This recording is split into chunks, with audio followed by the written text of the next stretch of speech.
el túnel en San Isidro, este túnel que se construyó para robar un banco, que era larguísimo, casi 100 metros o más de 100 metros. 150 aproximadamente. La Tremendo. pericia definitiva no está porque tiene muchas vueltas, pero se calcula en alrededor de 100 metros el túnel que salía de un garage abandonado que habían alquilado los delincuentes y terminaba en el Banco Macro en el centro de San Isidro, en Chacabuco al 400, a 2 cuadras de la catedral y a 100 metros de los tribunales, en los cuales usted también habrá hecho alguna cobertura. Claro. Son los tribunales penales de San Isidro. Ahí ¿Por qué tenía curvas? Porque uno imagina que va sobre la cuadra, ¿no? Que va recto. Porque lo que creen los peritos es que era bastante rudimentario el sistema por el cual se iban orientando y que la varilla por la cual terminan descubriéndolo, ¿se acuerda que el túnel se descubre porque un proveedor de una confitería que está ubicada al lado del Banco Macro, cuando estaciona su camioneta en el empedrado, siente un golpe metálico en el chasis? Cuando corre la camioneta ve una varilla que sale de la tierra, de entre los adoquines, y que le golpeaba obviamente la parte baja de la camioneta. Tira de esta varilla, la termina rompiendo, esto dispara tardíamente las alarmas, se hace una excavación donde estaba la varilla y encuentran el túnel que comenzaba, el techo del túnel 3,60 metros debajo de la superficie. Si uno cuenta la altura del túnel, habían cavado a unos 4,20 metros de profundidad. ¿Cuál era el tema de la varilla? La usaban para orientarse.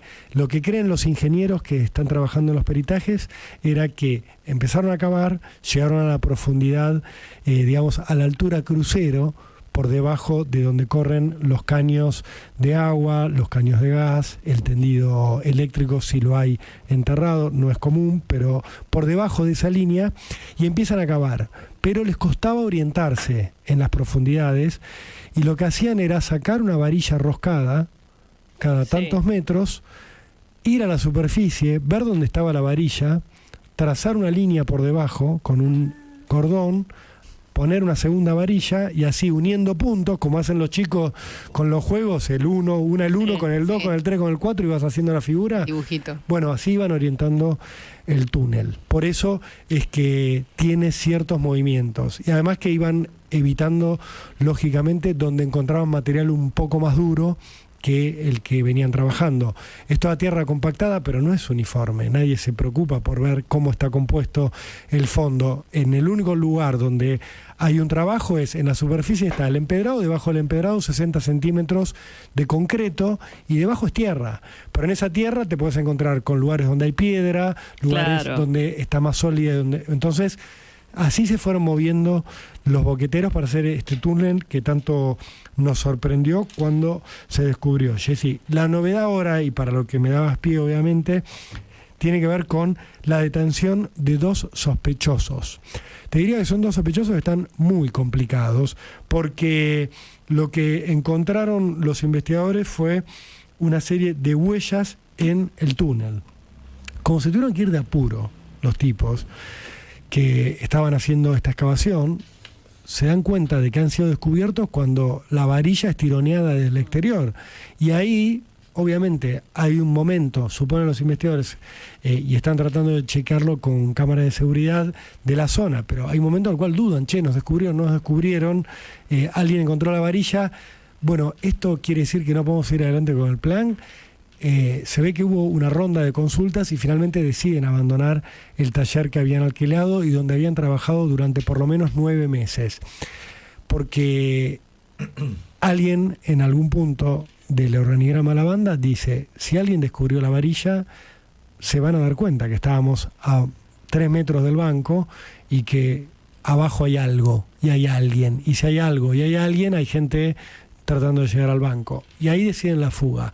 La hacen de manera un tanto intempestiva, dejan atrás los planos, dejan atrás todos los informes que tenían sobre la disposición de los sensores de las múltiples alarmas que tiene el Banco Macro, digo, desde los sensores sísmicos, que son los que marcan cuando hay alguien, por ejemplo, tratando de romper una pared subterránea del banco, como es la de la bóveda, hasta los sensores de movimiento del interior de la sucursal y el resto de los sensores que tienen que ver con las aberturas, del edificio del banco. Ellos sabían dónde estaba ubicado todo, incluso los tableros desde los cuales, introduciendo códigos, se desconectaban estas alarmas. Lo dejaron ahí, dejaron todo y dejaron huellas digitales, Jessy.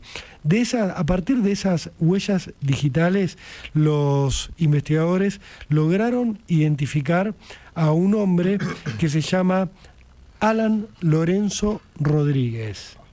Es un hombre que reside en Montevideo, en Uruguay, que según me dicen los investigadores está íntimamente vinculado a la barra brava del Club Nacional de Montevideo. Mira.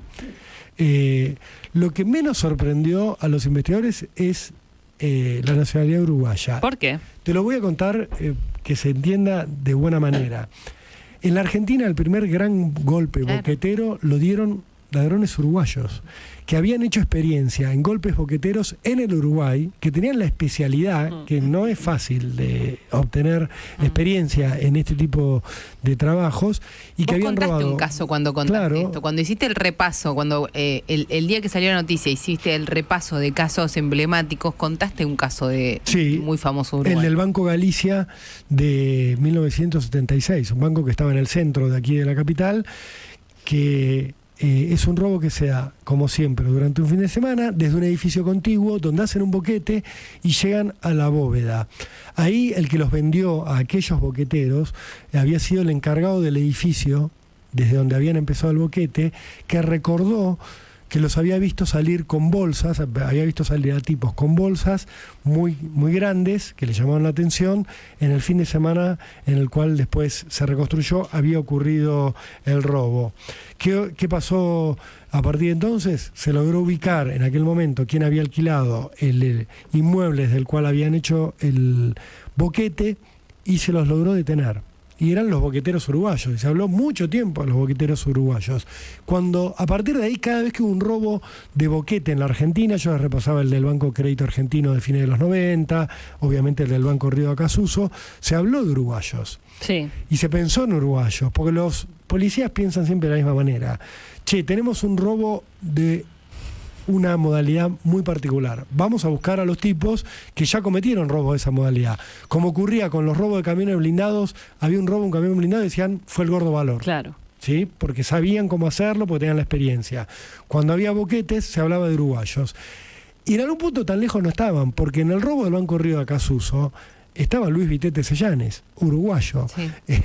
Y digo, cuando van a ese punto, a vincular la nacionalidad con una modalidad, y bueno, uno no sabe dónde llega, pero a veces hay un folclore cultural y gente que escucha historias y dice, che, así como hicieron aquellos uruguayos, nosotros vamos por ese lado.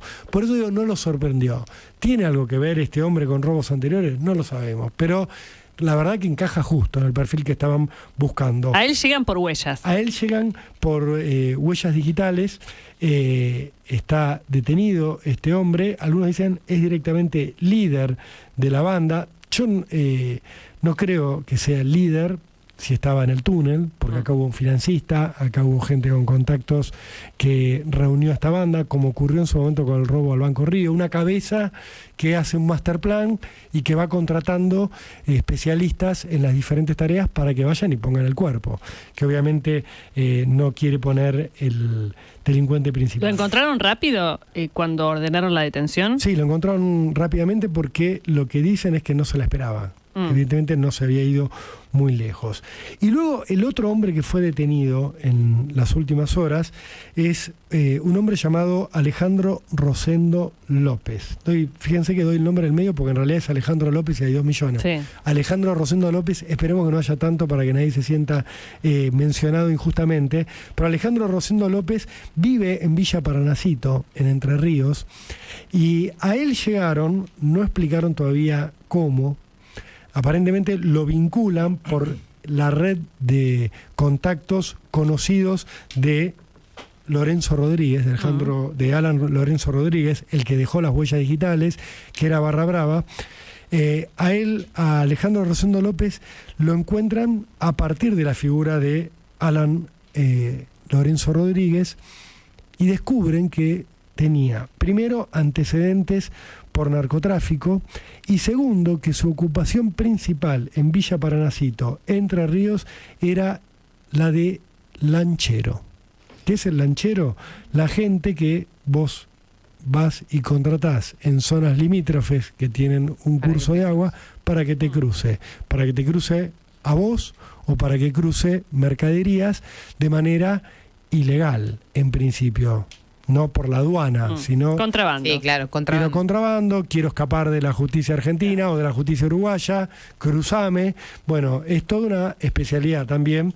Y lo que creen los investigadores es que el rol de Alejandro Rosendo López habría sido llevar y traer a miembros de la banda desde la Argentina hacia el Uruguay. Por eso te decía que a partir del uruguayo detenido llegan a Alejandro Rosendo López, que es el hombre de Villa Paranacito. Así que eso es lo que tienen por ahora los investigadores, que no es poco, la verdad, porque en un momento pensaron que no iban a llegar a encontrar a ninguno de los autores. Tenían todas las apuestas ubicadas en el alquiler del garage desde donde salió el túnel, por lo menos para encontrar un primer dato. Y te cuento, estamos muy cerca de las noticias, pero te quiero contar otro pequeño detalle que tuvo la investigación hasta ahora de este intento de robo, que es que los ladrones hicieron toda la planificación del asalto enfrente de los tribunales de San Isidro, donde solía funcionar un bar que yo he frecuentado cubriendo el juicio por el crimen de María Marta García Belsunce, que se llama Habeas Corpus. Era el típico bar al que van todos los abogados, todos los fiscales, todos los jueces, porque está enfrente de tribunales. Bueno, ese bar dejó de funcionar hace un par de años. Lo que me decían es que la pandemia los liquidó con la falta de trabajo en tribunales y cerraron. Quedó en alquiler el local y quienes lo alquilaron son los ladrones del túnel. Estuvieron allí, pusieron las mismas paneles de...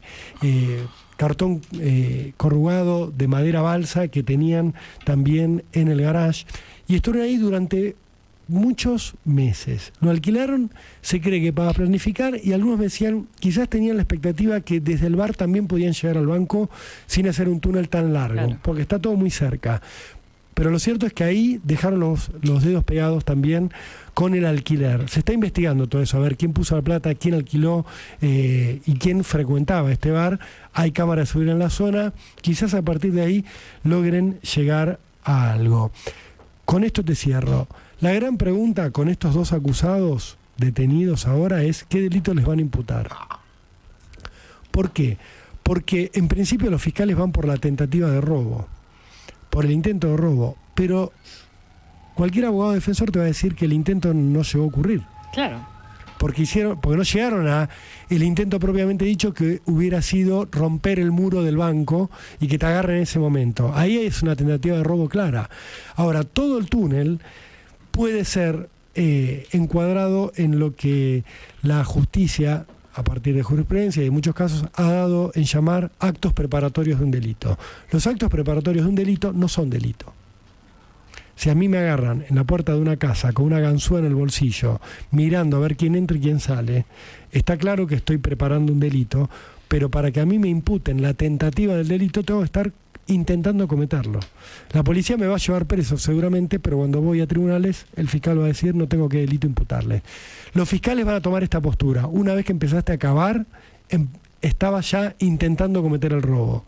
Pero claro, son 9 meses de intento. Claro.